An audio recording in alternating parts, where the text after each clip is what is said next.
Om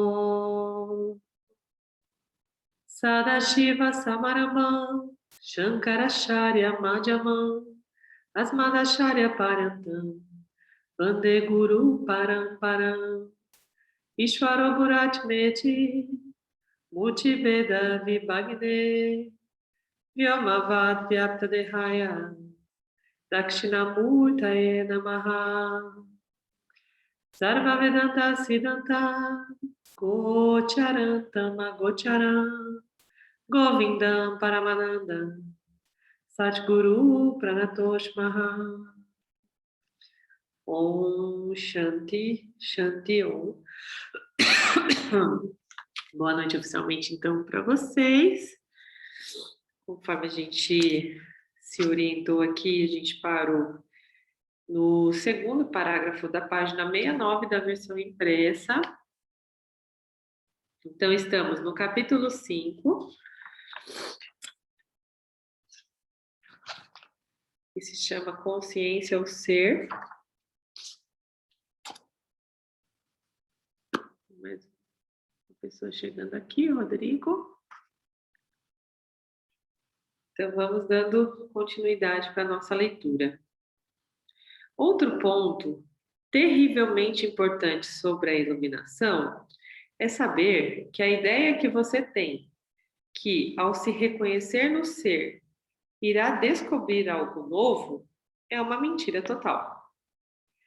Você não irá descobrir ou experienciar nada novo. Não irá arrumar seu karma.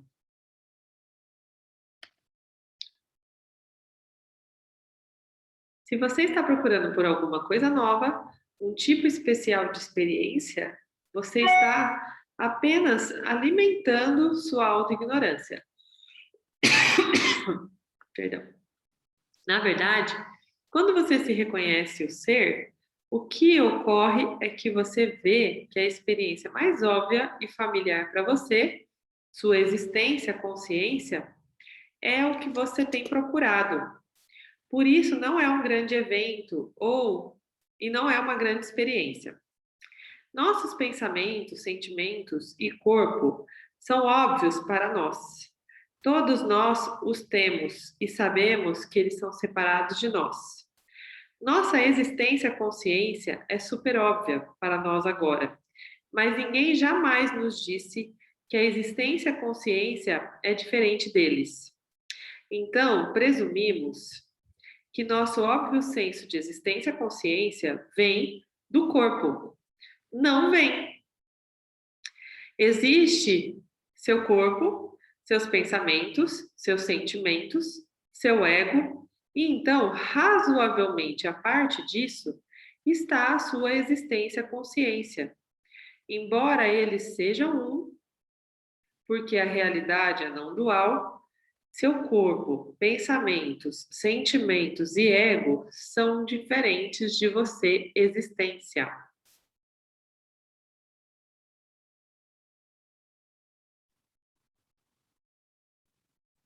Eles são objetos, como árvores e montanhas. Você, a existência consciência, é o que os testemunha. A consciência, a testemunha, é o que de fato você é. É uma coisa que, para quem está vendo a primeira vez, é desafiadora, né? Pensar e entender essa estrutura. Mas a gente que já está percorrendo esse caminho há algum tempo, pode dizer para vocês, assim, né, Thaís, posso dizer para vocês que é muito, isso vai ficando muito óbvio ao longo do caminho, a ponto de você, da gente, né, entender, interpretar a experiência nos momentos mais inusitados possíveis. Falar, caramba, olha só meu corpo se comportando de tal forma, né? O meu ego, principalmente a questão do ego, porque a gente está tão acostumado a se identificar com o ego, né? E aí a gente fica tende a ficar, né, nessa culpa, ou nesse conflito, ou nesse auto-julgamento, dizendo, poxa, de novo eu estive diante de uma situação desafiadora e eu sucumbi, eu não tive sabedoria e eu apelei, ou então eu me vitimei. Na verdade, nada disso somos nós, né? É o nosso mecanismo egóico, é o mecanismo do ego, que é um objeto, assim como o nosso corpo, assim como todos os nossos 5 sentidos, né? E isso vai ficando cada vez mais claro na medida que a gente vai investigando. Isso fica também, dessa maneira, fica tudo muito mais organizado a respeito dos nossos vícios, dos nossos, é, das nossas dependências, né? De uma forma geral, da forma que os desejos e as aversões se manifestam. Fica tudo muito mais claro quando a gente consegue enxergar por essa perspectiva que o Vedanta nos convida a investigar, né? Saber disso não irá necessariamente te iluminar, embora certamente possa. Mas é muito importante, porque impedirá que sua mente se torne mágica e espiritual sobre essa misteriosa consciência, da qual todas as pessoas do mundo não dual estão falando. Mesmo se você não a compreender totalmente, esteja confiante de que a consciência sobre a qual você está pensando não é nada mais do que aquilo que é para você a experiência mais familiar, sua existência. É realmente simples assim. Então, de novo, o James, ele não economiza em dizer que a iluminação não é, nunca foi e não será uma experiência, né? Não será um evento na nossa vida. Será apenas uma virada de chave para esse conhecimento sólido, né? Esse novo modo de viver a vida, com o conhecimento sólido da consciência, o ser. Então, é muito óbvio mesmo que nós somos pura consciência, porque, como ele diz, é tão simples quanto a sua existência. Você só existe porque tem consciência, porque é consciência. Mas a gente não está condicionado a enxergar dessa maneira, nessa perspectiva. Então, parece um tanto desafiador, né? Para uns mais, para outros menos. Mas ele diz assim, né? Ele diz aqui que saber disso não irá necessariamente te iluminar. No entanto, é necessário saber disso para ser iluminado, para se iluminar, né? Se nós não tivermos esse conhecimento firme, essa certeza de que somos consciência, nós vamos automaticamente, né, terrivelmente nos identificar com muita facilidade com esses objetos que se apresentam no nosso campo, incluindo o nosso ego, né? Então, quando a gente fala, ah, não, mas é fácil a gente identificar os objetos, né? Eu sei, por exemplo, hoje que a minha mãe é um objeto do meu campo, ou que o meu chefe, que geralmente me coloca no estado limítrofe emocional e tal, é só um objeto. Tá, mas isso é o ego. Olhar o que está fora da gente fica muito mais fácil, né? O que está fora dessa matéria. Mas e o que está vinculado a isso, né? O nosso próprio ego, nossos 5 sentidos, a nossa mente, o nosso corpo físico. É mais desafiador. A gente tende a fazer de fora para dentro essa discriminação, né? Começar a identificar fora de nós, realmente, esse carro é só um objeto, esse trabalho é só um objeto, essa família é só um objeto. Mas esse movimento, ele automaticamente, né, consequentemente, começa a acontecer de fora para dentro, e se não acontece do dentro, não resolve. Então, eu preciso, em algum momento, ter esse conhecimento firme a respeito do objeto que é o meu próprio ego, né? Eu tenho que me esforçar para fazer essa discriminação e objetificar meu próprio ego. E aí é que a coisa começa a ficar mais sólida, mais firme, né? A gente vai passando os grades, assim, os desafios, o nível de desafio. E eu, Thaís, né, na minha caminhada, sinto que tratar o ego como objeto é uma parte bem desafiadora, comparado com os outros objetos que se apresentam fora de mim, né? Mas, ao mesmo tempo, é o que traz mais expansão de consciência. Cada vez que eu consigo identificar esse movimento acontecendo sem me identificar com ele, é incrível. Parece que a expansão acontece dentro de um salto quântico, assim, sabe? E então é esse exercício que a gente precisa estar disposto a fazer, né? E isso demanda a tal da vigilância, que acontece 24 horas por dia, 7 dias por semana. Porque se a gente não está vigilante, é a coisa mais simples do mundo a gente se identificar com o nosso próprio ego, né? Porque é um mecanismo que foi milimetricamente pensado e definido e desenvolvido para isso, para nos manter no estado de ignorância. Tá? Então, todas as vezes que vocês tenderem a se identificar com o processo ou a achar tudo isso difícil, desafiador, lembre-se, é só um mecanismo que merece ser desvendado. Não é nada pessoal. Né? Ishvara não fez isso para a Thaís, para o Renan, para a Patrícia. Ele fez isso para a humanidade, para o planeta Terra, para Maia, né? Então, o Criador pensou no mecanismo geral. Todos nós estamos envolvidos, não é nada pessoal. Então, dando sequência aqui, uma segunda consciência. A dualidade é um negócio muito enganoso. É a crença de que a consciência é, na verdade, duas ou mais.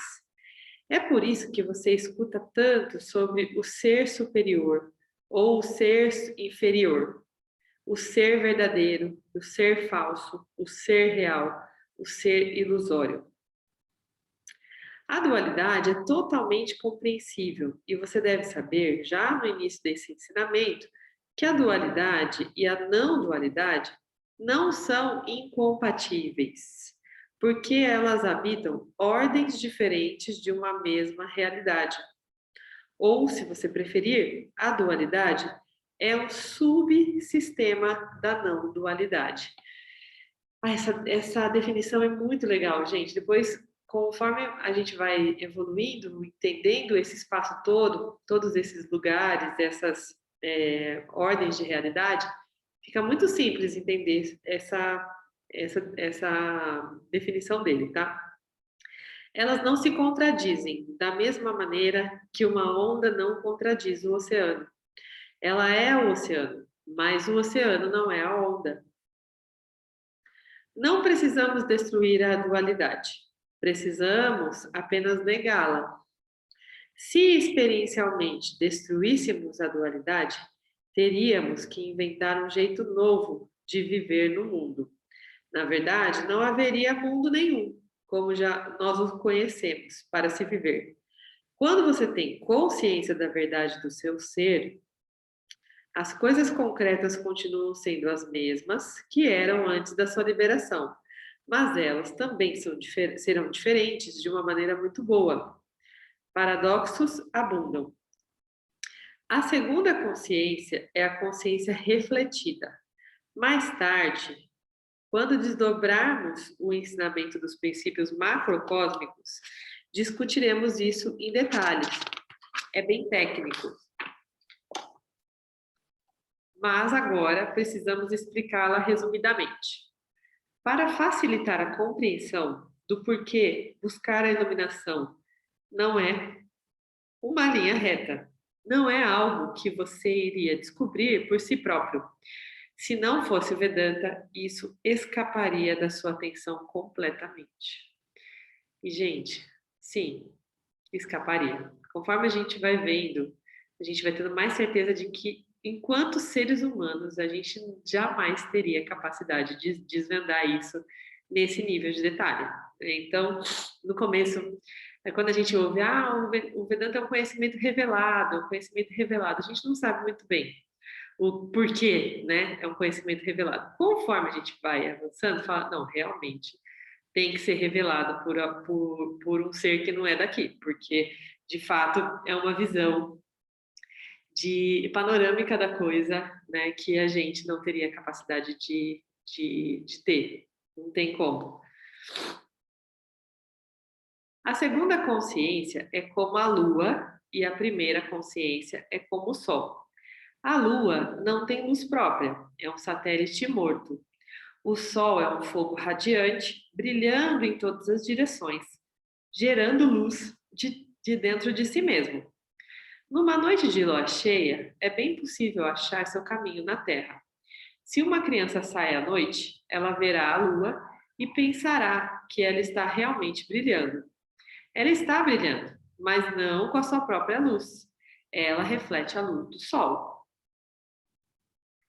Quando Maia, a força criativa, sobre a qual muito será dito mais tarde, está operante, o ser aparece como um indivíduo, com um corpo denso, sutil e causal. O corpo físico conhecemos bem. Sem aprofundar muito, o corpo causal é seu condicionamento. Ele motiva suas ações.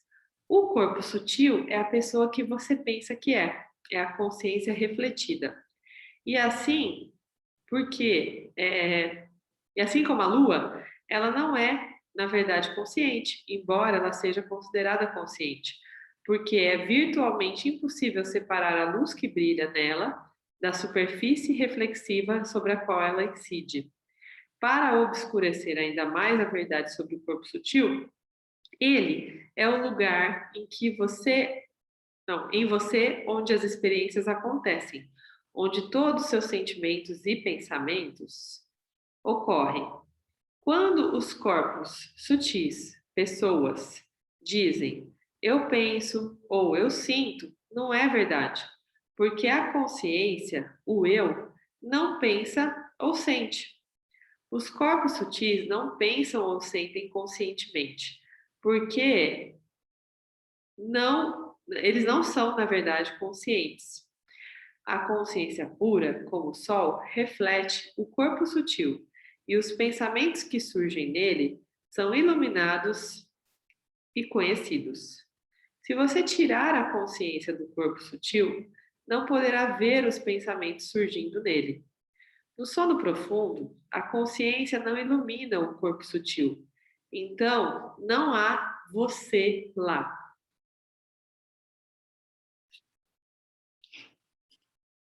E aí? O que vocês acham dessas afirmações? Alguém quer trazer alguma coisa? Tem dúvida? Tá claro?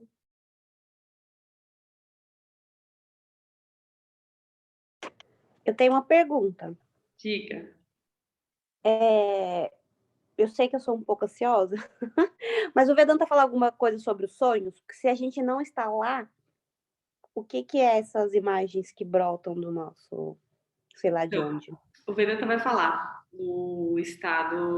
sobre o estado de sono, de uma forma geral, mais para frente, tá? E aí, o que ele diz aqui, né? Especificamente nessa parte, ele fala que no sono profundo, a consciência não ilumina o corpo sutil. Se ela não ilumina o corpo sutil, não significa que o corpo sutil não exista, ou que a própria consciência não exista, né? Ela está recolhida no corpo causal. Então, se você for considerar em outra linguagem, né? Na linguagem junguiana, por exemplo, seria aqui um estado de inconsciência, tá? Então, no sono profundo, a gente entra em estado de inconsciência. Então, a consciência não vai iluminar o corpo sutil, ou seja, a gente não vai ter sensações, a gente não vai ter sentimentos a respeito dos sonhos, porque nem sonhos a gente tem no sono profundo. Tá? Então, é o momento em que o nosso corpo está recolhido, nosso corpo causal, ao nosso corpo causal, que é a inconsciência, tá? Por isso que a gente não fica consciente dormindo. Então, a gente precisa passar pelos períodos, né, de contato com o corpo causal e com o corpo sutil. Só que tudo que acontece em relação ao corpo causal não vem à tona na consciência. Ele fica guardado de forma inconsciente, tá? E no estado de sonho, que você perguntou, Elis, a gente tem o nosso corpo sutil fazendo conexões com os sonhos. Tanto que, por exemplo, tem muita gente que já teve pesadelo e acordou com aquela sensação, né? Gente, por exemplo, no pesadelo tomou um tiro e acordou com uma sensação de dor, ou teve uma catarse assim, do corpo que era idêntica se tivesse sido real, né?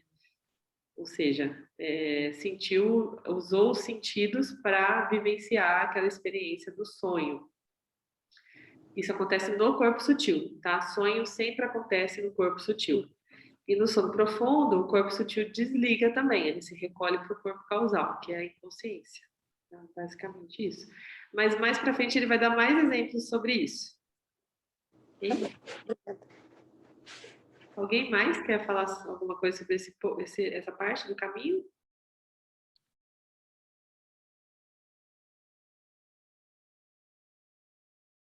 Então, ó, mais um ponto que é legal a gente falar é que o James está dizendo aqui que para obscurecer ainda mais a verdade sobre o corpo sutil, ele é o lugar em você onde as experiências acontecem, onde todos os sentimentos e pensamentos ocorrem. E por isso mesmo a gente precisa entrar no estado de sono, né, ou de sonho, porque durante o dia, durante a vigília, não é necessariamente o dia, a gente tem esse hábito de relacionar a vigília com o dia, né? Mas tem gente que troca, que trabalha à noite, que está acordado à noite e dorme de dia. Então, durante a vigília, o estado de vigília, que são os olhos abertos, a atenção, nós estamos recolhendo uma série de percepções através do nosso corpo sutil. Tá? Então, mesmo coisas que a gente não tenha consciência plena, o corpo sutil está recolhendo essas percepções, tá? Então, é por isso que é tão importante a gente ter o sono regular, porque durante o estado de sono, o corpo sutil vai liberar aquelas impressões e vai tratar aquelas impressões, né, para que ele se renove, para que tenha novas impressões. Então, o corpo sutil funciona como uma máquina fotográfica. Ele fica disparando várias cenas, vários flashes.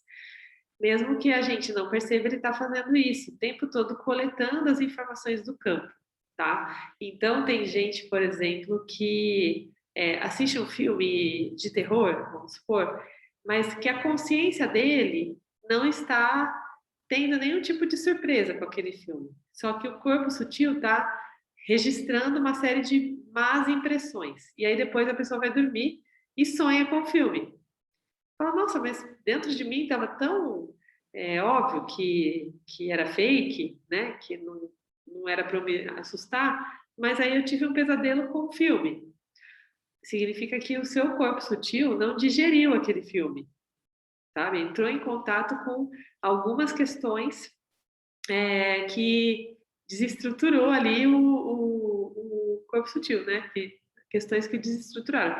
E aí o corpo sutil fica com isso guardado. Fala, nossa, a hora que ele sair do estado de vigília, eu vou lavar esse pano aqui que deu uma sujada, sabe? Então, o estado de sono é o estado que proporciona ao corpo sutil a se limpar. Então, é como se a gente tivesse durante o dia sujando um monte de pedaço de pano, né?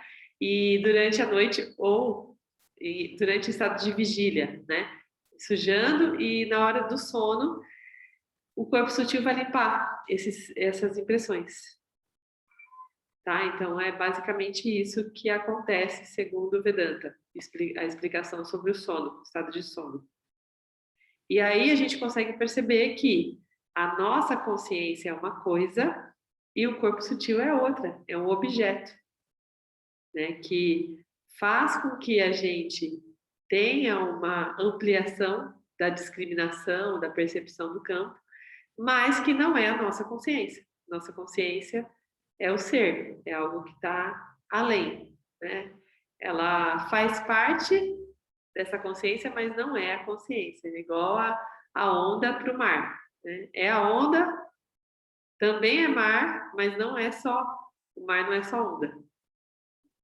Tá? Então, o corpo sutil é só uma parte, que não é o ser, mas que auxilia nesse processo de descoberta do ser. É uma ferramenta.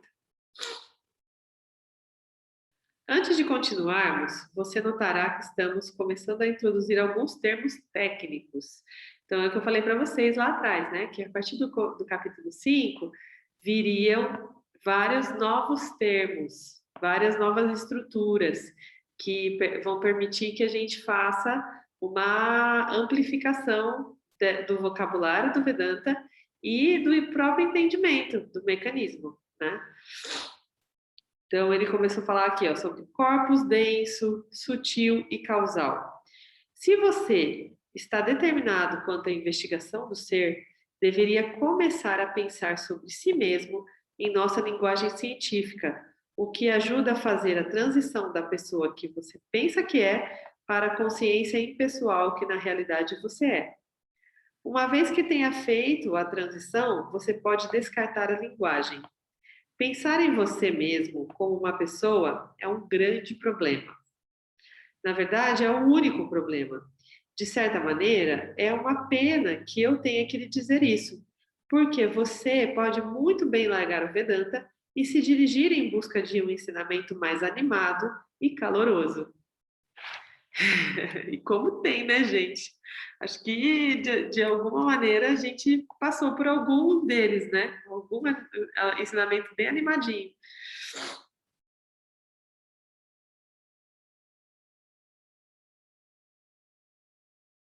Deixa eu ver aqui. Pode ser muito assustador abandonar a sua história.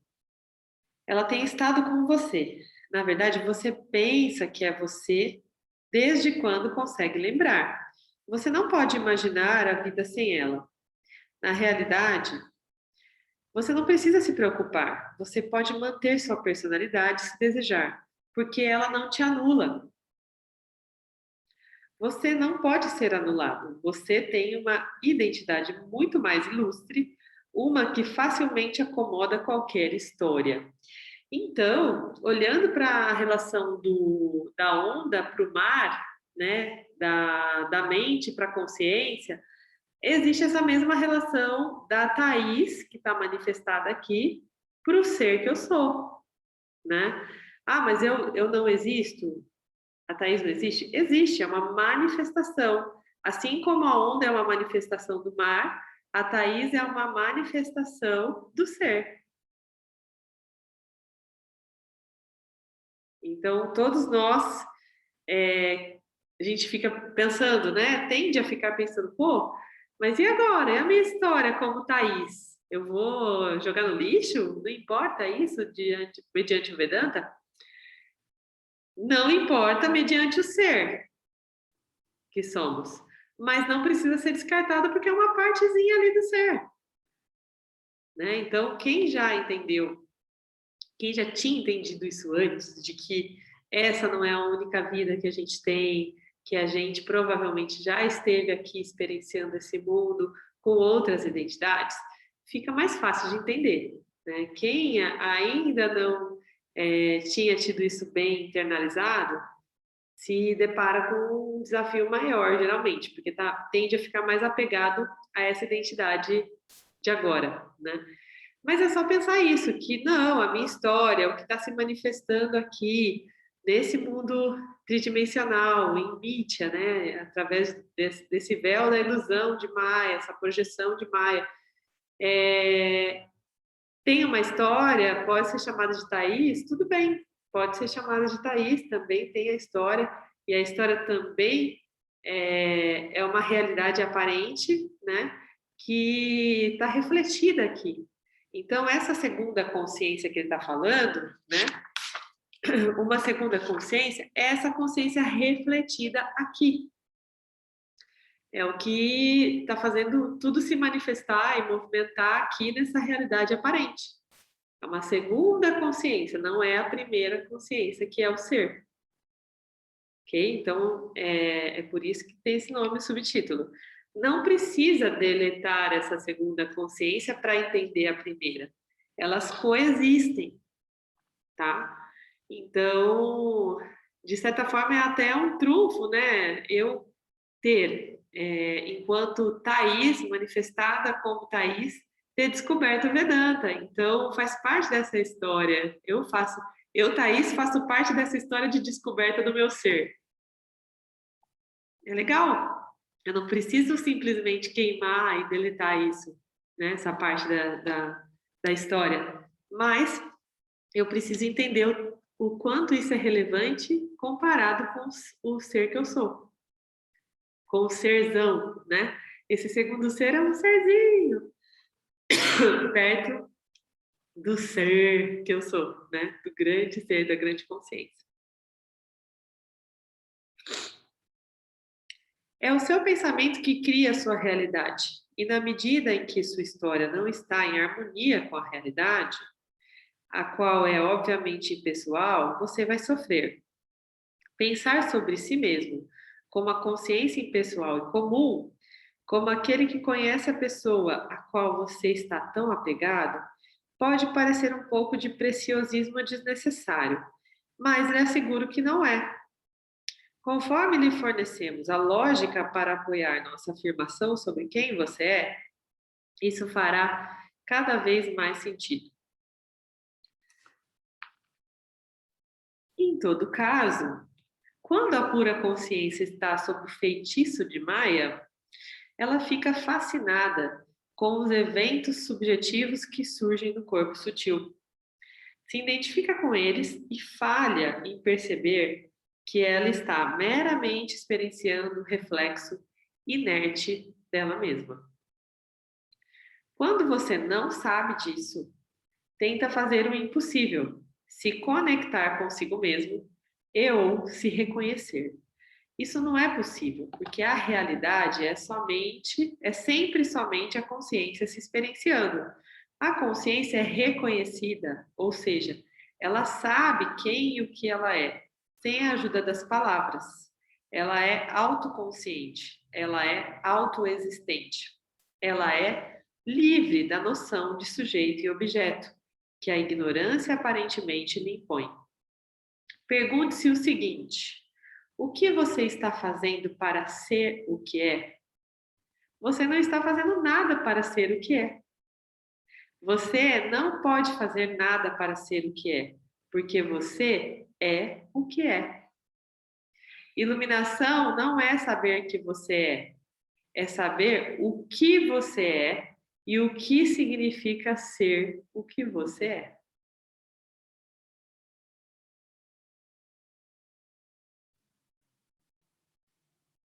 Tem gente fazendo cara de nó na cabeça. Alguém quer dizer alguma coisa sobre isso? Eu de novo. Porque eu não tô aguentando esse bode vedantino. Eu não tô aguentando. Eu falo, gente, é possível. Eu falo, Elis Regina, calma, relaxa. É só isso aí mesmo. Aí daqui a pouco eu falo, não, mano, não pode ser só isso. Aí eu falo, relaxa e curte a paisagem. E aí, assim, eu queria saber, é isso? Quer dizer, é porque é, né? Se eu tô dizendo que é porque eu tô vivendo, porque é, não tem nada a ver com vocês. Mas vocês já viveram isso? Você, Thaís? Porque é um negócio muito. Eu vejo Vedanta em tudo o tempo todo. Em tudo o tempo todo eu vejo Vedanta. Eu assisti um documentário sobre cogumelos, eu não estava aguentando, minha cabeça parecia que ia explodir. Porque eu via Vedanta em todos os lugares. Aí eu fico, gente, será que eu não vou parar de ver isso nunca mais? Eu não vou voltar, tipo assim, ó. Tipo, sabe aquela ignorância boa, assim, tipo, ó. Será que tá É, acontecendo? a gente às Não que vezes eu queira, queria, mas é um negócio que parece que dá uma cansada, sabe. Eu tô me sentindo ultimamente, nas 2 últimas semanas, que eu tenho percebido, isso nas relações e no mundo mesmo, né, na paisagem que eu convivo, está me deixando um pouco cansada. Eu fico: "Gente, será? Meu Deus". Elisa, às vezes brinco também, eu falo pro Mário aqui, eu falo, ai, nossa, eu só queria poder assistir um Netflix em paz, né? Não vou Vedanta. Falei: "Nossa". Caramba, tudo é Vedanta. E assim, não é que tudo é Vedanta, né? É que Vedanta desvenda tudo que a gente é. Então, uma vez que a gente começa a perceber isso, muda completamente toda a nossa visão, né? E aí a gente vai automaticamente relacionando tudo com Vedanta, vendo Vedanta em tudo. Só que é sobre a gente reconhecer o nosso ser em tudo, entender que essa relação, né, da nossa consciência maior e dessa segunda consciência, quem somos nós, quem está falando, e quem está falando agora? É o ser ou é a Thaís, né? A gente fica às vezes. Deixa eu entender, é a Thaís que está recoberta com uma ignorância do ego, e muita gente fala sobre isso com a gente aqui, né? Ah, às vezes eu não sei se eu estou tendo uma intuição, se isso é puro da minha consciência, ou se é o meu ego falando. E essa investigação acaba sendo um pouco uma fonte de angústia, né? De alguma forma, um pouco desgastante. Mas conforme é que ainda você tem poucos elementos para formar essa, esse mecanismo, desenhar esse mecanismo. Está faltando muitas peças desse mecanismo ainda no capítulo 5, porque a gente vai até o capítulo 14, né? Então tem bastante, a gente não está nem no meio dessa história. E conforme você vai juntando com outras peças desse tabuleiro, você vai entendendo o jogo de uma forma mais ampla, sabe? E aí você não fica nessa necessidade tão grande de ficar investigando o tempo todo, porque quando a gente está investigando, de alguma forma a gente está precisando validar ainda, né? Do tipo, será é isso mesmo? Estou validando, estou validando. É natural que a nossa mente fique nesse processo, tentando validar para trazer um conforto, né? Porque o Vedanta é um treco desconfortável mesmo, que deixa a gente no eterno desconforto. Sabe, meu Deus, mas e agora, né? Agora quem está falando? O que é isso? É um objeto? É aparente? É real e tal?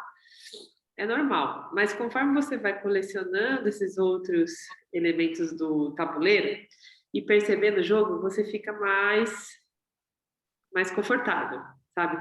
Com um olhar mais de uma outra perspectiva mesmo, um olhar mais abrangente sobre tudo. Então, é por isso mesmo que ele propõe sabiamente lá no começo a gente ouvir sem questionar, né? Porque só que é muito complicado, porque a mente não para, né, de assoviar no nosso ouvido. É Porque a muito. minha mente parece que fez assim, ó, vou, e aí eu fico eu falo: "Nossa senhora", não vou nem olhar para aquilo ali que eu já entendi. No meu trabalho mesmo, eu já falei que eu vou sair, já tá tudo apesar aí todo dia vem um. Aí esse dia eu falei pra a pessoa falou assim: "Que você vai fazer da sua vida?" Eu falei: "Você sabe que eu não faço a mínima ideia?"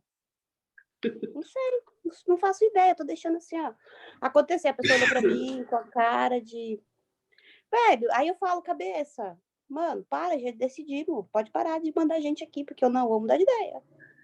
Eu não vou. Aí deu uma diminuída, ficou um tempo sem. Aí esses dias no almoço a menina falou assim: "Ah, me dá seu currículo pra mim". Eu falei: "Por quê?". "Ah, porque você vai sair, né, meu marido leva lá no hospital que ele trabalha". Aí eu faço uma cara assim bem: "Obrigada, não precisa, mas se eu precisar eu te procuro, tá? Muito obrigada por oferecer, mas tá tudo bem". Dá vontade de falar: "Me deixa eu fazer o que eu quero, pelo amor de Deus". É que eu sou uma criança meio pirracenta, ainda, por enquanto. Mas é sobre falando sério agora, né, essa a abertura de consciência que o Vedanta dá, Às vezes eu tenho a sensação que eu não estou preparada para tanto conhecimento, né. Falo: "Velho, eu vou fazer o quê com tudo isso aqui? Nada, não vou fazer nada, só vou continuar indo, fazendo de conta que eu não estou vendo algumas coisas, né". Já não me pegam mais. Mas essa coisa dessa abertura, parece que eu acabei de nascer. Aí eu falo: o que que eu sou? De onde que eu vim? Para onde que eu vou?". É Essas isso. coisas, dessa busca da nossa alma. Eu não sei em que parte aí que entra a alma, se é denso, sutil ou causal. Essa analogia, eu acabei de nascer, é muito a cara do Vedanta mesmo, porque acabou de nascer a sua consciência sobre o ser que você é, né? Então, sim, é um renascimento, uma outra forma de perceber as coisas, que é um renascimento. E aí a gente fica identificado com esse corpo, né, de 30 e tantos anos, aqui no meu caso, fala, nossa, mas com 30 e tantos eu vou começar tudo de novo, né? Que coisa louca, mas não tem o que questionar sobre isso, né? Quantas e quantas vidas eu posso ter passado na ignorância de quem eu sou, né, de verdade. E então sempre é tempo da gente se permitir fazer essa descoberta, né, do nosso próprio ser. E sobre isso, né, sobre nascer de novo, tem o próximo subtítulo fala exatamente sobre isso, né, que é Eu não morro. Então, o Vedanta, quando ele propõe lá atrás para a gente fazer o Shravana, que é expor a mente ao conhecimento sem questionar, ele está falando muito sério, do tipo, se você questionar, automaticamente você está fora do processo de investigação, porque quando você questiona, você prende o fluxo, né? Você corta a conexão quando você está questionando. Porque você, uma vez que você questiona, então a gente está fazendo aqui o Shravana, né? A gente está expondo a mente ao conhecimento. Se enquanto eu estou lendo, vocês estão, por exemplo, se questionando ou perguntando algo para alguém no chat, por exemplo, pronto, vocês já não estão mais sendo expostos ao conhecimento. Vocês estão filtrando o conhecimento de acordo com a mente de vocês. Isso é muito difícil de evitar, muito difícil. Tanto que eu nem falo nada sobre isso, né? De a gente evitar isso, não, de ser proibido isso, porque é muito difícil mesmo. Agora, é muito importante que a gente tenha consciência. Se você está escrevendo, tomando nota de alguma coisa que te intrigou, significa que você está fazendo filtro do conhecimento. Você não está expondo sua mente verdadeiramente ao conhecimento, entende? Então, é bom tomar nota e tal, mas tenta tomar nota, mesmo na hora de tomar nota, faça isso sem tentar questionar ou sem filtrar para algo que faz parte da identificação do complexo corpo-mente. Escreva do jeito que vocês entenderam, sem questionar se está certo, se está errado, sabe? Porque esse questionamento faz com que o fluxo do conhecimento seja cortado. E isso atrapalha os próximos passos. Por quê? No nosso cotidiano, a gente vai ter oportunidades mil, sei lá, trilhões de oportunidades a cada fração de segundo de perceber se isso é verdade ou não, de contemplar esse conhecimento na prática. Então, isso que você contou, né? As pessoas estão vindo me falar, me questionar. Será que sou eu que estou produzindo isso? Basicamente, é isso que eu estava perguntando, né, para você mesmo. Será que sou eu que estou produzindo essa validação, né? Será que a minha mente é que está pedindo uma validação? Por que eu estou tendo que passar por essa revalidação constante a respeito de uma decisão da minha vida? Isso é você que precisa descobrir, né? Só você, porque é uma decisão sua. Mas provavelmente o campo está te trazendo esses objetos para te fazer um desafio, para te fazer um convite para uma reflexão, né? E estar aberto para isso é importante para que a gente consiga contemplar as escrituras, né? Ou seja, entender que isso é real, que isso se manifesta e que seja só por isso, né? Só para você conseguir perceber esses objetos se movimentando no seu cenário, no seu campo. É sobre isso. Essa é a parte do manana, né? Que é a contemplação do conhecimento. Então, se aparecer um monte de novos objetos, acolha sem nenhuma aversão, porque quanto mais você movimenta a energia da aversão, mais chega. E chega, e chega, e chega de outras fontes, né? Aí deixa de ser dentro do ambiente de trabalho, esgota lá, mas aí começa na família, aí começa entre os amigos. Enquanto você não quebrar essa aversão, a tendência é que ela se apresente de novo no seu campo. Né? Sabe aquela história daquele pesadelo, do bicho-papão que aparece toda noite no sonho, até um dia que você resolve parar, encarar ele de frente e ele vai embora? É isso. Né? Então, se está aparecendo algo que está ainda te movimentando uma aversão, significa que algo não está bem resolvido dentro da sua mente a respeito disso. Né? E aí, conforme você vai se autoafirmando a respeito disso, vai ficando mais claro. E vai rareando, né? Vai tornando mais raro o movimento, essa movimentação desses objetos. Faz parte do processo. E entender isso pela ótica do Vedanta também traz mais alento, assim, traz mais clareza, né? Porque em outra forma de ver, em outra ótica, a gente tende a ter aversão mesmo, né? Daquela pessoa que vem falar de uma coisa que a gente não quer ouvir. Chato. E aí a gente já classifica e já acha que é perseguição, né? Já torna tudo pessoal. E não é.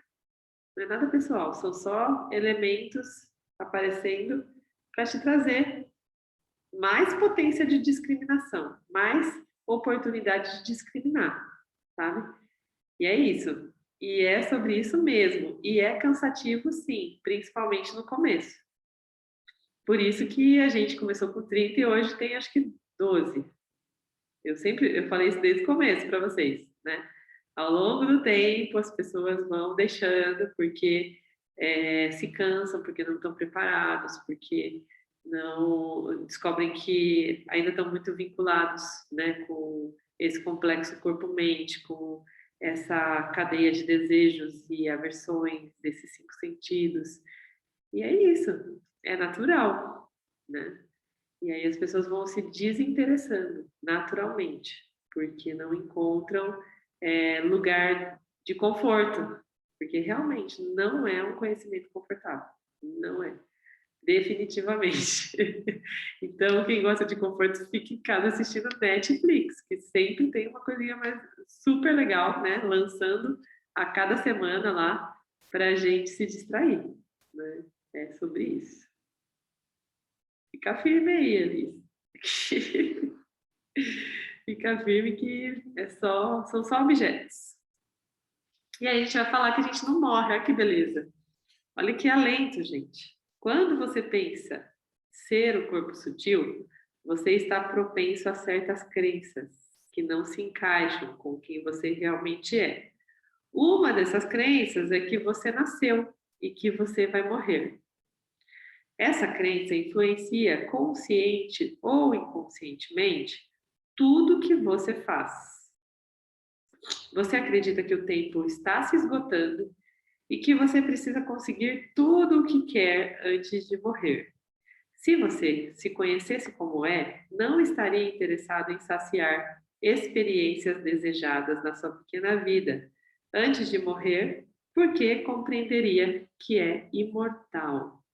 Gente, quantos livros, quantos filmes que falam sobre coisas que a gente precisa fazer antes de morrer, né? 10 coisas que eu tenho que fazer antes de morrer. Escrever um livro, plantar uma árvore, né? Ter filho e blá, blá, blá. Tem um monte de desejos que foram pautados aí na sociedade como sendo necessários, né? Para toda a experiência humana. E tem muita gente que entra numa bad sobre isso, né? Que persegue desejos que nem são da própria manifestação da própria pessoa, mas são desejos do consciente coletivo, né? Para se sentir vivo, para se sentir pertencente ao mundo, e isso tudo é uma grandíssima ilusão. Nós não precisamos saciar ou esgotar as nossas experiências na Terra para que a gente se considere vivo. Pelo contrário, a consciência não nasce. Se isso é verdade, e você precisa seguir nossa investigação para ver se é, então muitos problemas estão resolvidos. Se você não nasce, você não morre. É claro, você acredita que morre. Mas onde está a evidência de que você morre? Sim, sabemos que o corpo morre, mas está claro que você não é o corpo, porque você conhece o corpo. Para ter conhecimento da morte, você teria que estar lá para observá-la. Se você está lá para observá-la, ela é, obviamente, alguma outra coisa que não você. De fato, corpo e morte são somente objetos do pensamento surgindo em você a qualquer momento. O corpo não é um objeto sólido lá fora, nem a morte é um evento esperando para acontecer. Eles são apenas palavras que não têm nenhum significado além da realidade que a ignorância da sua natureza empresta a elas. Uau! Além da realidade que a ignorância da sua natureza empresta a elas. E é isso mesmo.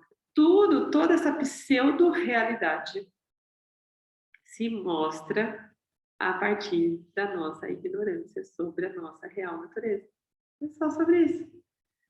Todas as vezes que a gente acredita que algo é real, nós estamos manifestando ignorância sobre a nossa realidade real, sobre a nossa real natureza. E, enfim, eu aqui já movimentei demais minha vida pensando na morte. Eu não sei vocês, mas até o momento até antes de eu conhecer, de eu saber que a morte não existe, né? Nossa, quantos planos eu fiz, quantos seguros disso, daquilo outro, né? Pensando em deixar alguma coisa palpável para os meus filhos, e educação, e não sei o quê, precisa correr atrás, porque eu não sei quanto tempo eu tenho. Fiz muito disso. E isso é um grande desafio aqui na Terra. Eu vejo muitas pessoas se perdendo nessa sensação, nesse sentimento, nessa ilusão de que vão morrer. Tem pessoas aqui, especialmente nesse momento que a gente está vivendo, né, da pandemia, o que teve de gente com medo de morrer, não dá para contar. Enxergando esses movimentos, né, de morte, de desencarne em massa, e temendo que a morte chegasse para eles. Isso só faz sentido na realidade aparente. E a gente tem várias experiências, né? No processo de expansão de consciência, por exemplo, pessoas que passam por mortes para entender que a vida continua, né? Os processos de ayahuasca, inclusive a última vez que a gente esteve no ritual aberto na pirâmide, teve um caso exatamente assim, que a pessoa falou que viu o corpo no necrotério mesmo, que viu o fim da vida aqui, né? E percebeu que não finda aqui. Então, através de uma experiência, né, de uma epifania que a gente chama, que são esses insights que a experiência traz, essa pessoa descobriu que ela é imortal. Através do conhecimento do Vedanta, a gente tem certeza disso, de que não morremos, porque nem nascemos, porque somos pura consciência, não nascida, que tudo permeia, livre de ação. A gente não está aqui para resolver nada, para movimentar nada especificamente. A gente está aqui para quebrar esse ciclo, esse mecanismo de ilusão do nosso ser aparentemente real. Diga, Gabi. Bom, eu queria fazer um comentário porque isso me lembra uma correlação que eu fiz entre, não sei se eu posso chamar de fatos, mas a minha primeira experiência com a ayahuasca, eu tive essa sensação de morte. E eu, ao mesmo tempo, ficava pensando, nossa, mas se eu não voltar, os meus pais vão ficar muito tristes, eu não posso morrer. E eu tive uma sensação de como se tivesse assim, nossa, então é por isso que eu estou morrendo, porque não é nada disso que eu estou pensando, é outra coisa, todo mundo é a mesma coisa. E eu tive aquela sensação de desconstrução de ego, que foi muito assim nítido, foi muito forte, foi assim absurdo. E eu demorei muito tempo para entender o que eu tinha vivenciado naquela experiência, naquele momento.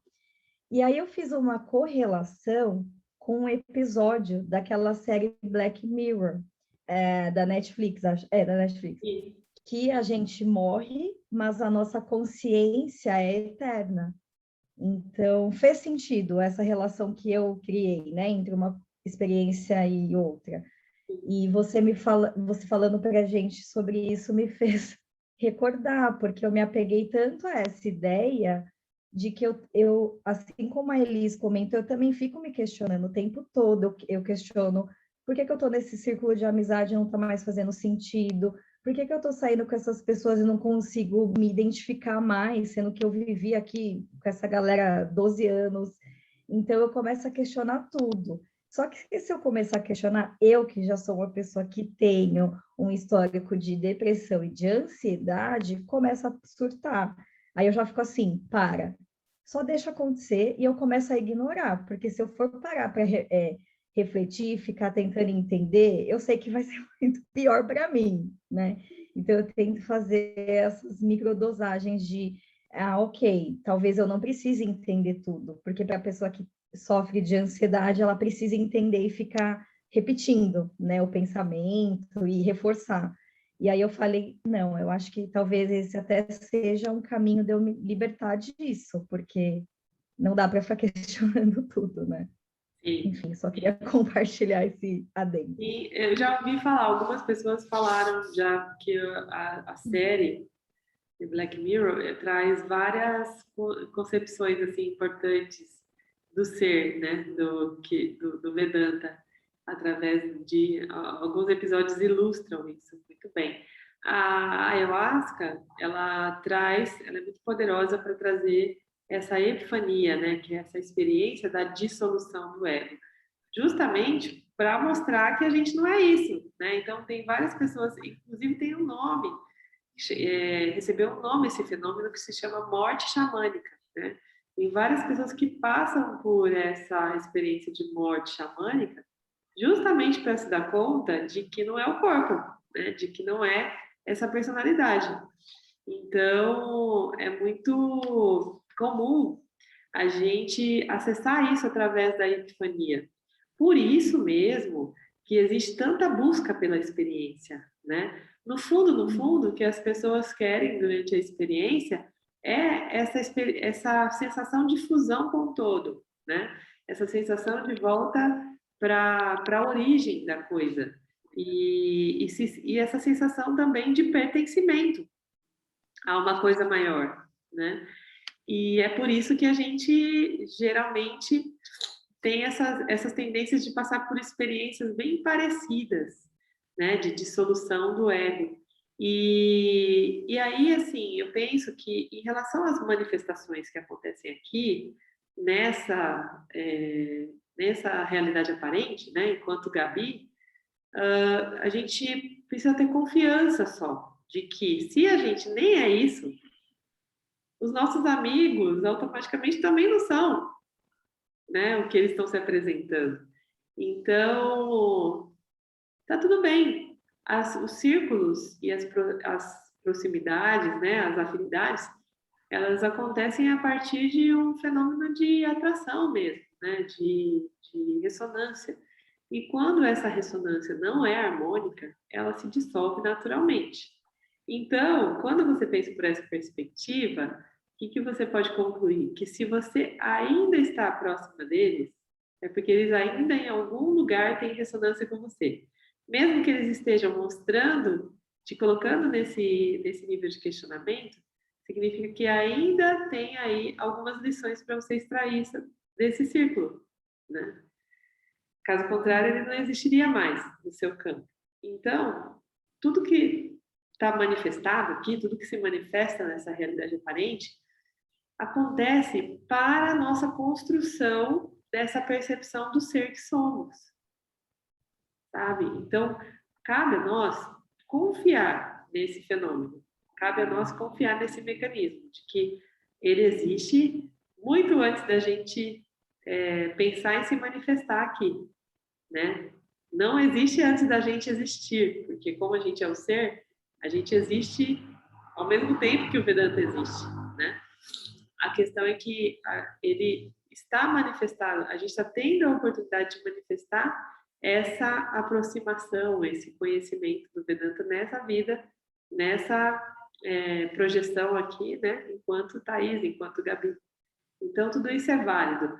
A gente entendendo isso, a gente se desapega do resultado da ação ou de necessidade de controlar a nossa própria vida, né? Porque quando você fala, poxa, mas eu ainda estou nesse círculo, por quê? É uma necessidade de controle do roteiro da sua vida, né? Ah, dentro do meu roteiro, esse elenco aqui não cabe mais. Basicamente isso, né? Mas não, tanto cabe que está manifestado para você. Então, é que, de alguma maneira, ainda existe uma função para esse elenco, né? Para esse grupo de objetos aí que se apresenta. E aí o Vedanta pede isso, pede para que o Manana, que é esse lugar de confirmação, né? De contemplação das escrituras, na prática, no cotidiano, aconteça sem necessidade de alterar o campo, ou sem necessidade de controle, né? Sem necessidade de controlar os resultados. Simplesmente entendendo, refletindo sobre aquilo que está posto ali. Se está manifestado, é porque tem permissão divina de manifestar. Se ainda está aparecendo para você, se ainda se manifesta na sua vida desse modo, é porque ainda tem coisa aí para você extrair. Então, assim, dói menos quando a gente aceita. Que tá tudo perfeito. Sim, Aceita que dói menos. tenho percebido isso. E aí não tem ansiedade que te alcance, porque quando você... A ansiedade, ela é uma necessidade de vir para cá, para o futuro. E a Sim. depressão é uma necessidade de voltar para o passado, né? Então, dentro desse mundo de polaridades, a gente fica todo o tempo sendo arrastado para um lado ou para o outro, ou para os dois ao mesmo tempo, né? Porque a dualidade, ela é isso aqui, são direções antagônicas, polarizadas, né? Então, ou a gente está no futuro, ou a gente está no passado. A gente só consegue contemplar as coisas da maneira que merece, né? Quando a gente está aqui, ó, no eterno presente, exatamente no centro, né? Então, é natural que todas essas manifestações aconteçam, porque isso faz parte do mecanismo de Maya, né? Do mecanismo da ilusão. A gente ficar projetando futuro, passado, futuro, passado, futuro, passado, e esquecer aqui do presente. Quando você solta, né, entrega, desapega do resultado da ação, você volta para cá, porque não tem um medo dali e nem um pesar de lá, sabe? Você não tem nada para lamentar sobre o que passou e não tem nada que esperar do que vem. E aí você se liberta desse lugar das aflições, do sofrimento, né? Porque tanto o passado quanto o futuro coloca a gente num processo de desgaste e sofrimento natural, né? Condicional. Todas as vezes que a gente não está onde a gente tem que estar, a gente está se desgastando energeticamente, né? Então, o momento de agora, né, o que a gente está descobrindo agora, o que a gente está tomando contato agora, é só o que importa. Está tudo posto da maneira perfeita. O aqui e agora é perfeito. E uma forma de você exercitar muito isso, Gabi, é trazendo, acho que você já fez alguns exercícios de mindfulness, né? Lá no Leader Training, provavelmente você aprendeu sobre isso, né? E isso num aspecto mais mental e num aspecto mais espiritual, a meditação, né? Que coloca a gente no eterno presente. Então, são exercícios importantes para que a gente consiga perceber e contemplar o aqui e agora. O Vedanta, ele é um grande convite para a gente contemplar o aqui e agora. Ok? Diga, Rodrigo! Olá, boa noite todo mundo. Boa noite. O que a Gabi trouxe também, eu acho que só para também ficar um pouco mais claro para mim, que ponto não questionar seria o mesmo que não contemplar ou não observar o que se apresenta, para poder integrar de alguma forma, né? Porque eu tenho a impressão que se eu não questionar, eu estaria reprimindo mais uma vez, mantendo algo reprimido, né? Algo que está ali, que está sendo mostrado para que eu possa observar e talvez realmente integrar isso de alguma forma, né? E para que isso não apareça com a mesma força de uma outra vez, de uma outra vez e de uma outra vez. Sim, eu entendo exatamente o que você está dizendo. Existe uma diferença entre questionar e criticar, né? Fazer crítica. Então, quando eu estou criticando, a crítica, a gente tende a olhar a crítica sempre por um lado negativo, né? Críticas negativas. Mas não, criticar é você pegar uma realidade que estão te apresentando e entender como que essa realidade se manifesta na sua realidade aparente, né? Questionar é você entrar em contato com essa realidade e falar, não, isso não deve servir, isso não deve... o questionamento, nesse caso aqui, como está posto no livro, tá? O James diz, não questione a veracidade, tá? Então, quando ele está falando de questionar, é questionar a veracidade. Mas critique, ou seja, entenda como isso está se manifestando na sua realidade aparente, tá? Então, essa é a diferença. Ele quer que a gente critique, que a gente consiga analisar e discriminar sobre essa realidade que está sendo posta aqui, né? Está sendo trazida através do Vedanta, como ela se manifesta dentro da nossa realidade aparente. Isso é humana, né? É um processo de crítica, tá? Então, olhar e entender as similaridades, as familiaridades daquilo que está sendo posto com aquilo que a gente está vivendo. Agora, questionar é isso, é negar, sabe? Questionar no sentido de negar, que ele fala que não é bom, tá? E aí, assim, quando você quer que a sua realidade aparente seja maior ou mais verdadeira do que aquilo que está sendo colocado pelo Vedanta, você está negando de uma forma indireta. Entende? Quando você traz, não, mas espera, isso aqui não se manifesta dessa maneira assim para mim. Para mim acontece isso aqui. Então, o que você está tentando fazer? Passando o Vedanta dentro do seu filtro, né? Então, é como se você... Deixa eu tentar uma analogia aqui. Passar o Vedanta no seu filtro é como se você fosse filtrar a água do mar inteira no seu filtro de barro. Entende? Não tem como. Seu filtro de barro não vai filtrar a água do mar.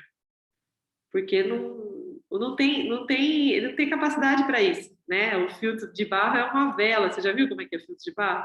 É uma vela que fica no meio, né? Eles chamam de vela, é um dispositivo. Não dá.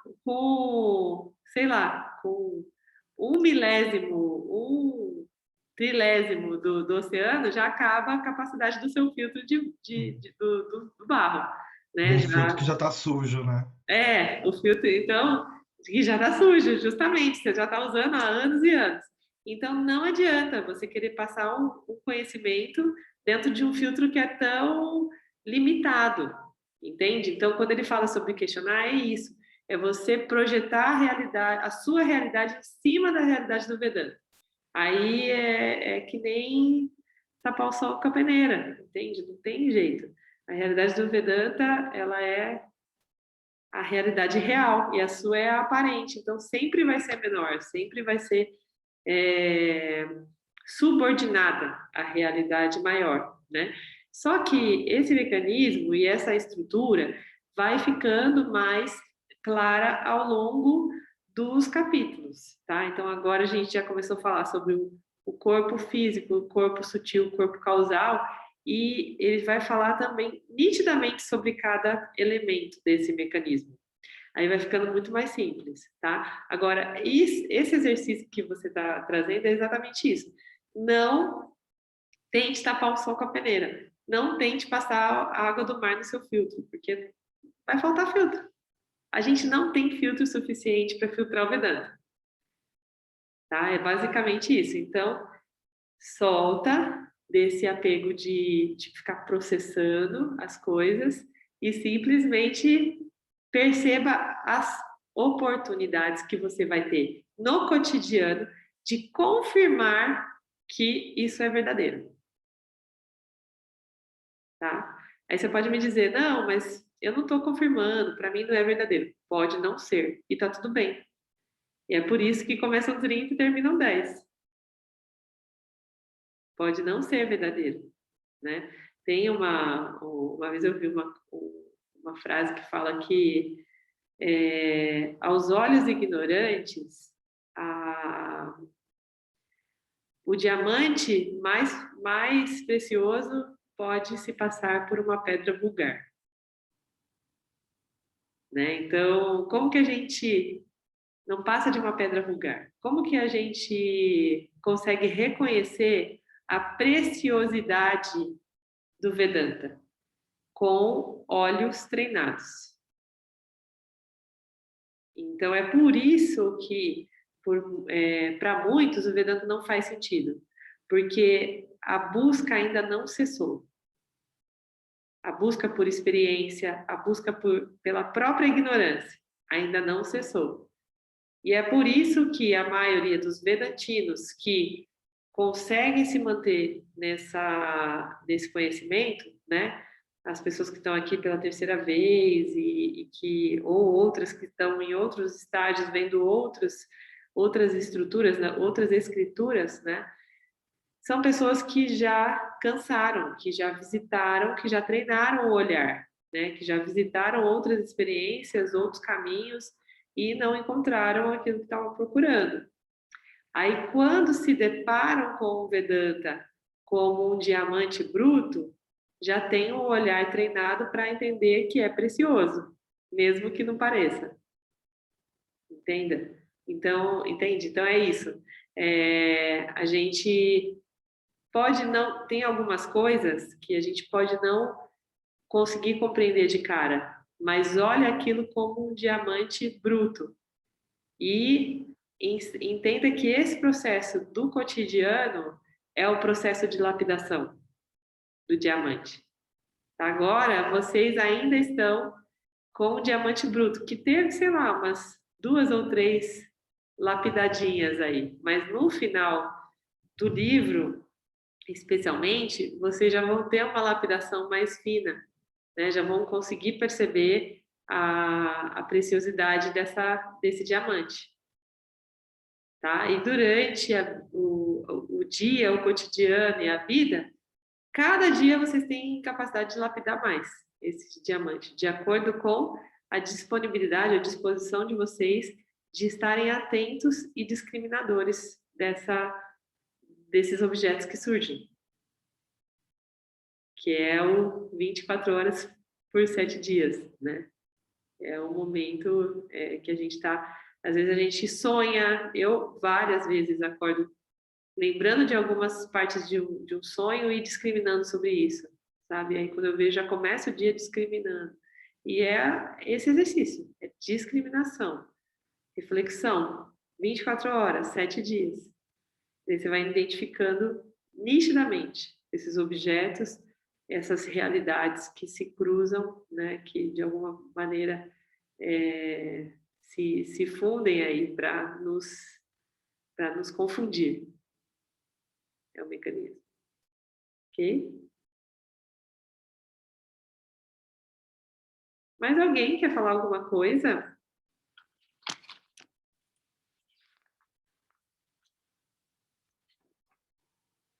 Então, acho que dá tempo da gente ver esse último aqui da página 71. Eu sou completo e indivisível. Não é suficiente saber que você não morre, ainda que seja um bom começo. Se você for uma pessoa infeliz, essa notícia não será boa. Então, temos que lhe dizer mais uma coisa.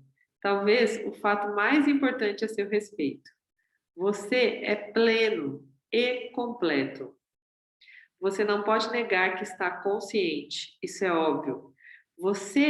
Que você é a consciência que é consciente, não é tão óbvio. Mas se você pensar que é a consciência refletida, o corpo sutil sempre terá uma sensação de falta. Essa sensação de falta que você pensa que lhe pertence, na verdade, pertence ao corpo sutil. É uma sensação que lhe faz buscar coisas e se prender a elas, uma vez que as obtém. É um problema porque as coisas que você quer não estão sob seu controle. Não obter o que você quer e perder o que você quer, o que você valoriza, é a causa número 1 do sofrimento.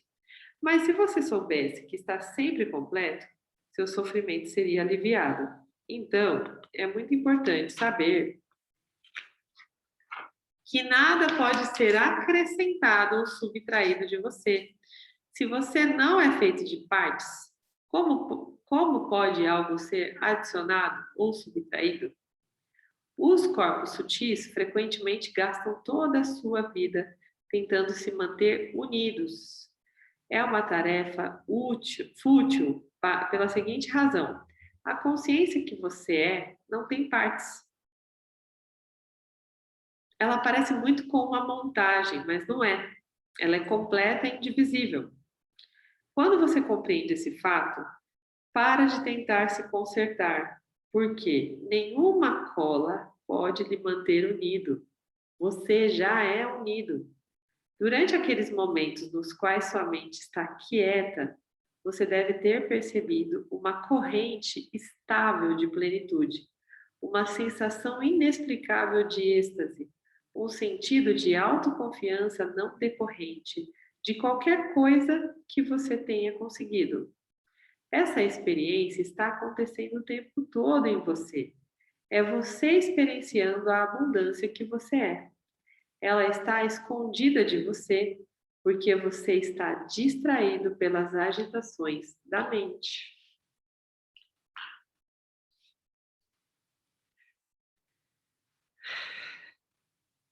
E é, gente. E é. Tanto que a gente ouve diversas experiências, né? Advindas através do processo de meditação, por exemplo, onde o ser experiencia a si mesmo em sua completude, que é o que o Vedanta chama de condição, modo de Nirvikalpa Samadhi, ou Samadhi, né? Tem gente que chama de Samadhi, ou Samadhi simplesmente, onde a gente deixa de experienciar todas essas condições humanas, né? Condição do corpo. Só que isso só é possível quando a gente consegue aquela fraçãozinha de tempo onde a mente se aquieta. Porque quando a mente se aquieta, ela deixa de ter esses impulsos, né, de emanar essas mensagens do que nos falta. Quando a mente está barulhenta, ela está sempre dizendo: falta pagar aquela conta, falta tomar água, falta comida, falta sexo, falta relacionamento, falta pessoa ideal, falta estudo, falta eternamente. Né? E a gente fica: ai meu Deus, falta, nossa, falta isso, falta aquilo. E aí, essa sensação de falta, como bem disse aqui o James, nos tira dessa oportunidade de experienciar a completude que somos.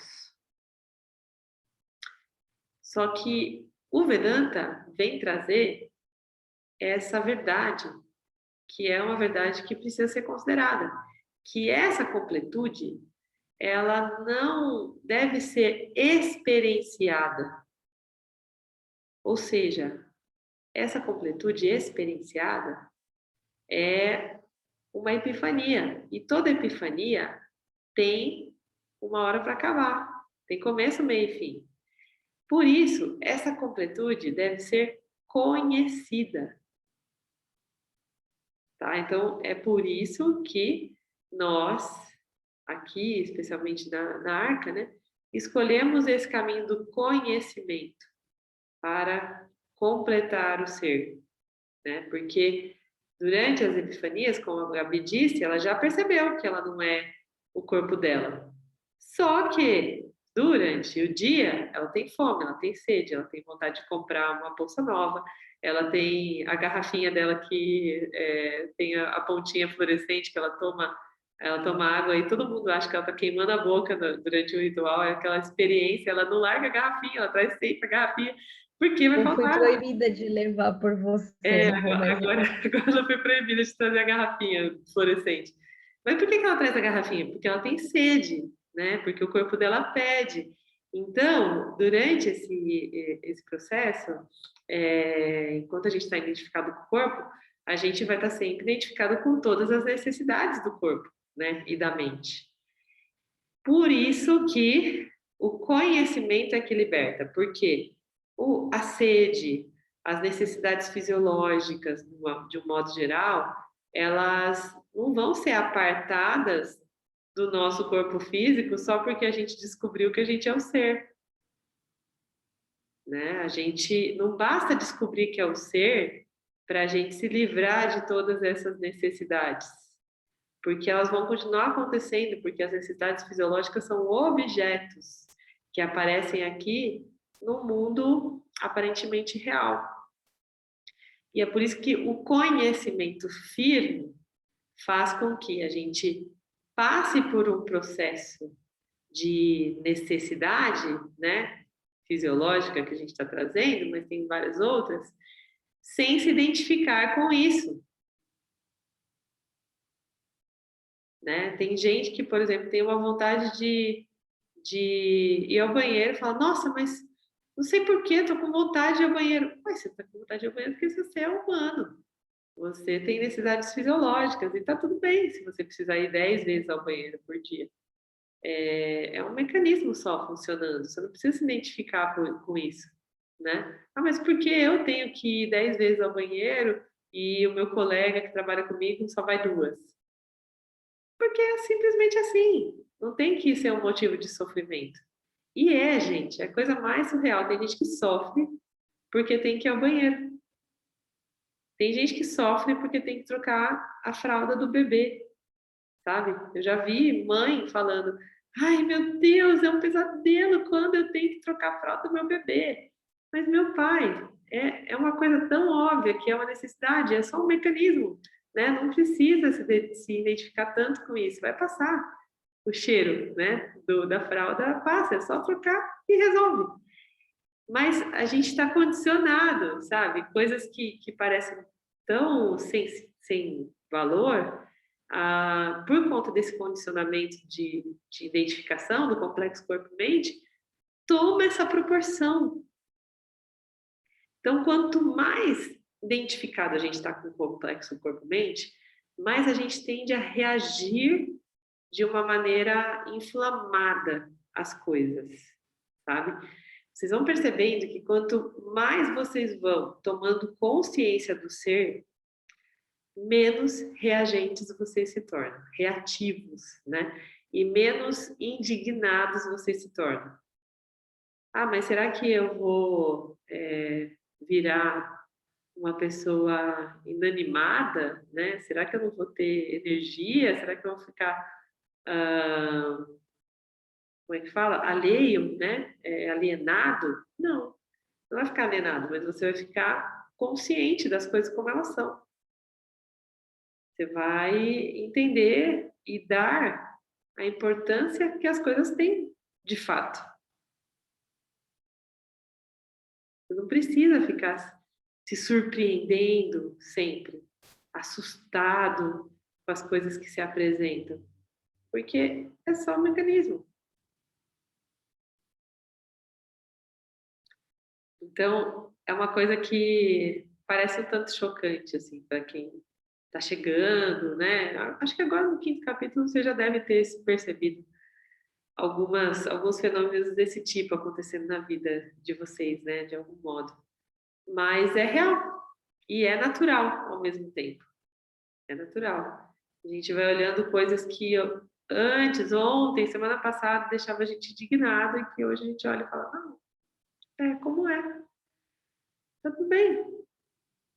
Deixa eu olhar isso com o valor que isso realmente tem, para que eu não me engane mais, para que eu não entre mais em estado de sofrimento. É isso. E aí tudo se dá. Aí toda ilusão se dissolve. E aí vem essa sensação da bem-aventurança, né? Do tipo, meu Deus, eu sou completo mesmo. Eu não sou incompleta, eu não preciso de nada. Eu sou a consciência. Só que é através disso, né? Através dessas quebras, desses paradigmas, que chega essa consciência mais firme, esse conhecimento mais firme.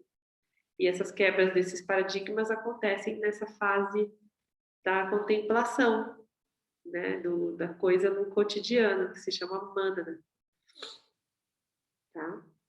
Então, é sobre isso hoje.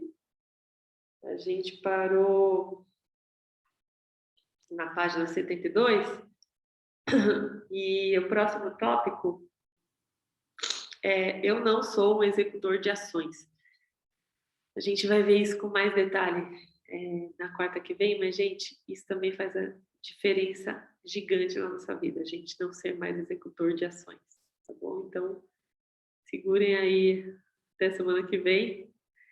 Quem precisar rever, eu tenho falado isso, tá? Não sei se todos estavam aqui na sanga anterior, mas se precisarem, revejam essa sanga, revejam a sanga da semana passada, porque voltar é colocar a mente em exposição, né? Expor a mente ao conhecimento. E fazer isso só uma vez por semana, talvez não seja o suficiente, depende da busca de vocês, né? Depende do quanto vocês estão buscando. E se vocês estão buscando muito essa liberação, essa discriminação, ouçam mais vezes na semana, tá? Quer seja essa última sanga, ou as anteriores, ou a primeira, podem escolher, porque agora a gente tem um repertório já lá, e vocês podem colocar até aleatório, só para tomar conhecimento ou expor a mente a uma parte específica ali, uma parte aleatória, na verdade, do Vedanta, tá? Do livro até agora. Façam isso, porque é fundamental para que vocês construam essa capacidade discriminativa. Ok? Fica o convite aí para vocês, então. E, falando em completude, né? Que é o contrário do que está sendo discutido aqui, eu trazido exemplos. Todo final de sanga a gente faz um mantra Purnamada, que é justamente uma afirmação da nossa completude, tá? Então é por isso que toda vez a gente termina com essa afirmação, que eu sou pleno e completo, indivisível e que eu sou pura consciência, tá bom? Então é isso que esse mantra agora vai trazer. Quem quiser também, ouça esse mantra durante a semana. Deixei esse convite semana passada, deixo novamente para vocês, Purnamada, ok? Om Purnamada Purnamidam Purnamudachyate Purnasya Purnamadaya Purnameva Vashishyate Om Shanti Shanti, Shanti. Gratidão na companhia de vocês. Bom proveito dessa sanga do dia a dia e até semana que vem. Boa noite. Boa noite. Boa noite. Boa noite, todo mundo. Boa noite. Tchau, pessoal. Boa noite.